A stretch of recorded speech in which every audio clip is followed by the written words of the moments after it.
Assalamu alaikum, brothers. I'm back with another video. I know it's been a while since I made one, but hopefully this beat right here is good enough to make up for that.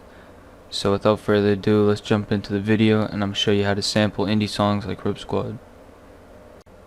We're going to start off with the sample right here. I used a song called Forever by Churches. I got kind of fucked on it because this came from a live acoustic session, so it was a pain in the ass to chop up. But I did what I did and I got to work and I made that bitch sound just right. I can't really teach you guys how to chop up your samples because it's kind of different for every song, but basically you just want to spend hours searching on YouTube, and once you find the right one you want to illegally download that song and throw it into FL Studio. As you can see right here with mine, what I did was I found this whole section from the beginning of the song. I got pretty lucky because right here you can see this fade that came naturally in the song and I used it to my advantage here. You can see I placed it right before the drop and I put it right here at the end of the song, so it made it sound a little bit fancy. But pretty much all I did was section out this whole part from the sample, took a little bit off the end and put it for the outro, and then I found this section on the inside that I want to use for the main part. Now in the sample there's a little bit of singing, which I think is pretty ideal for a Ripsquad song. You don't want it to be just instrumentals unless someone's going to be rapping over it.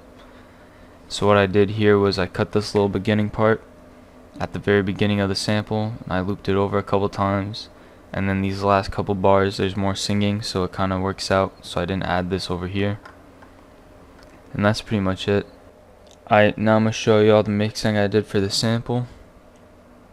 So you can see right here I got delay,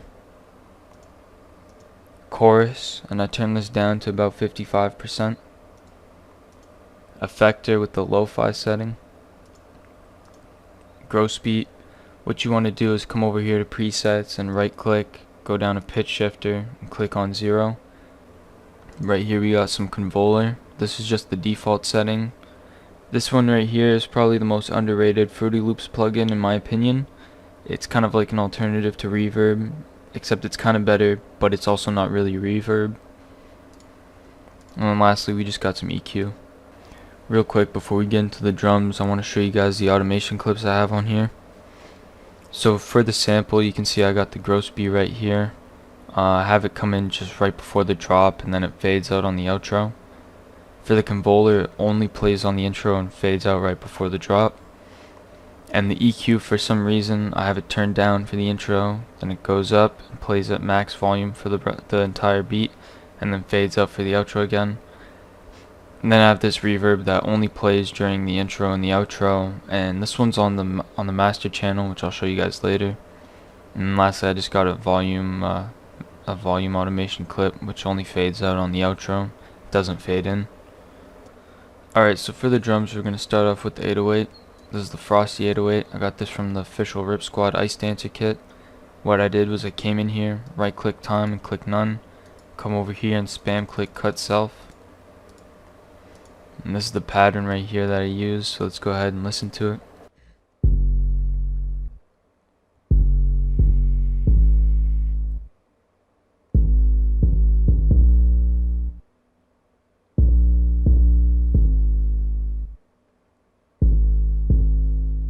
It's a pretty basic 808 pattern, but Ripsquad shit's pretty basic, so don't do anything crazy, no slides and shit. Next up we got the clap. This right here is the anything clap and it comes from the Ice Dancer kit just like the 808. Pretty basic pattern, didn't do anything crazy or complex here. Then we got the Frosty snare, comes from the same pack. This one's a bit different, so I'm going to show you guys it. We're going to listen to it first.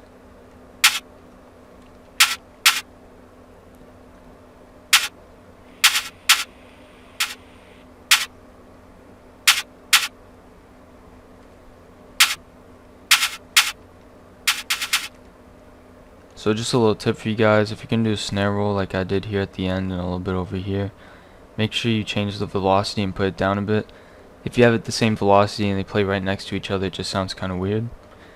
And a little tip here is I put the snare right at the very beginning. Kind of makes it sound offbeat and a little bit strange, but Ripsquad does that a lot and I think it makes it sound pretty good and unique. Next up we got the hi-hat. This one's just some generic ass hi-hat, you can use whatever one you like. To be honest, I'm kind of embarrassed to show you guys this pattern because it's so shit, but I'm just too lazy to sit down and make good hi-hats, so I just kind of click it in randomly and put them up and down, and I just let it be whatever, but we'll listen to it anyways.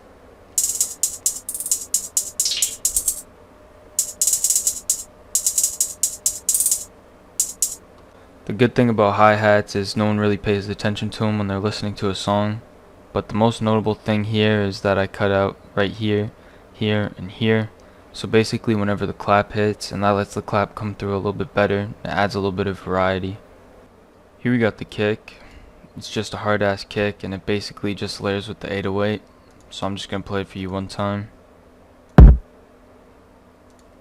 And then lastly we got this crash, which I got from some bootleg Ripsquad kit. Again, it just layers with the kick and the 808. If you're going to use a crash like this, you want to come over here and make sure you spam click cut self. And it sounds like this. It's that same kind of crash that you hear a lot in those anime beats. This isn't really drums, but I guess it's like percussion or effects. It's the sound I got from some random ass kit. It makes me think of a camera flash, so it sounds pretty cool. Alright, now I'm going to be honest with you guys. I didn't do any mixing on the drums except for the hi-hat, so I'm going to show you that. I just put this EQ, took down some of the highs on it because it was pretty sharp. But to be honest, I don't think you should mix your drums. Ripsquad's beats kind of sound like they don't really know what they're doing, and I think mixing your drums just makes it sound like you know what you're doing, so don't mix them. You don't really need to anyways, just level it all out and you'll be good. Alright, I'm going to show you guys the master now. So we got Fruity Reverb. This is the one I showed you in the automation clip earlier. Basically it just makes it sound nice and wide. Then we got some Flangus. Ozone Imager 2 by Isotope. It's a stereo widener. I'm pretty sure this plugin's free, but just makes the beat sound wide again. Fruity Limiter. Soft Clipper to Soft Clip. And of course I had to throw in that Fruity Big Clock, cause why not? And that's pretty much it for the master. That's pretty much it for the beat. As you can see, it's pretty simple, which is a key concept to keep in mind when trying to make something like Ripsquad. Before you guys hear the beat, I'm going to warn you right now that it doesn't really sound like Ripsquad, but it takes some key concepts from them, which is pretty important to know. If I really wanted this to sound like Ripsquad, some things I would do different is probably make this 4 times longer and extremely repetitive, and I would have cut the intro down to like 10 seconds, but it's whatever, I don't really care. I kind of like the beat nonetheless, and hopefully you guys do too, and I'll play it right now, so